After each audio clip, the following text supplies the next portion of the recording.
Every time you see a warning label on a hairdryer that says, "Do not use while sleeping," you probably laugh. You think, who is stupid enough to need that sign? But that sign isn't there for you. It is there because of one specific person. One pioneer of stupidity who actually tried to blow dry their hair while unconscious, sued the company, and won. Civilization is defined by laws, but most laws aren't written by philosophers or geniuses. They are written as a reaction to the guy, the one person who looked at a social boundary and said, bet. So today, we are going to look at the specific moments where humanity had to pull the car over and write a new rule, just because one person ruined it for everybody else. Let's start in Tennessee. Usually, fishing laws are boring. They are about limits, seasons, sizes. But in Tennessee, there is a very specific statute that says you are legally prohibited from catching a fish with a lasso. Now, picture the scene that made this necessary. Fishing is a patient sport. You sit, you wait. But somewhere in history, one guy in Tennessee looked at a river and decided he didn't have time for patience. He had a rope, he had cowboy aspirations, and he had a complete lack of understanding of fluid dynamics. The lawmakers didn't write that law preemptively. They wrote it because they got tired of pulling cowboys out of the river. But if you think that's weird, let's go to Scotland. If you have a cow and you have a few drinks, you might have a terrible idea. The Scottish Law Licensing Act specifically prohibits being drunk in charge of a cow. This isn't a hypothetical. This exists because, historically, getting absolutely hammered and trying to use a heifer as an Uber was becoming a legitimate public safety hazard. The law essentially says, we don't care what you do. Just don't bring the farm animals into the pub. But while those laws are funny, sometimes the guy ruins something much bigger than a Friday night. Sometimes they ruin an entire city. Venice, Italy, the city of canals, romance, and historically, millions of pigeons. For decades, feeding the pigeons in St. Mark's Square was a tradition. It was the classic tourist photo. You hold out your hand, a bird lands, you smile. But then, the tragedy of the commons kicked in. People didn't just feed them a little. They fed them industrial amounts of birdseed. The pigeon population exploded. The acid in their droppings started dissolving the historic architecture. The city turned into a flying rat convention. So, Venice had to drop the hammer. Now, feeding a pigeon can get you a $700 fine. We lost the Disney moment because we couldn't stop turning the city into a buffet. But this brings us to a darker category of rule breaking. The people who try to hack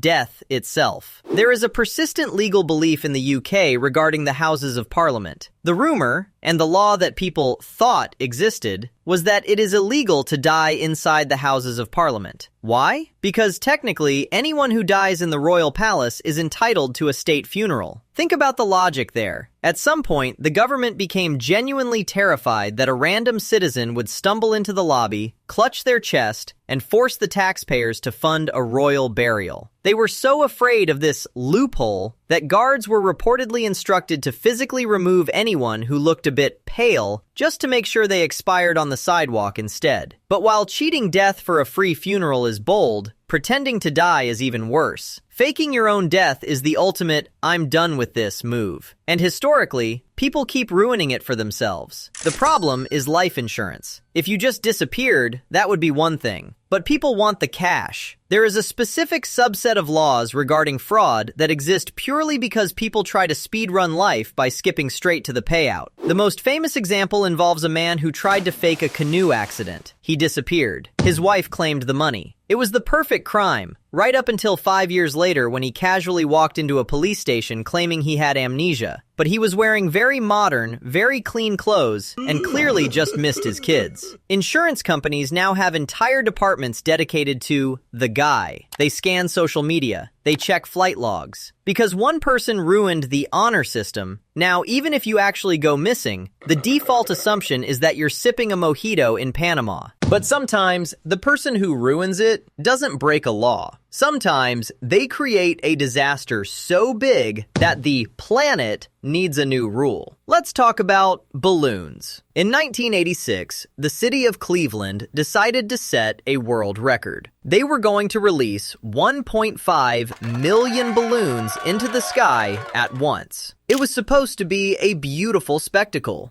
But gravity exists, and weather exists. A storm front moved in. The balloons didn't disperse. They were pushed back down over the city and Lake Erie. It was a disaster movie. The sky turned into an opaque cloud of latex. Flights at a nearby airport were grounded because pilots couldn't see. But the worst part? A Coast Guard helicopter was searching for 2 missing fishermen in the lake. But because there were millions of balloons bobbing in the water, looking exactly like human heads, the rescue team couldn't find them. The fishermen drowned. Cleveland ruined balloons for the entire world. Now, mass balloon releases are banned in many places. Not just because of litter, but because we proved that we cannot be trusted with that much helium. And this brings us to the final and perhaps most terrifying example of why we can't have nice things. The exotic pet trade. Deep down, we all think it would be cool to have a tiger. But most of us have a brain voice that says, no, that is a murder machine.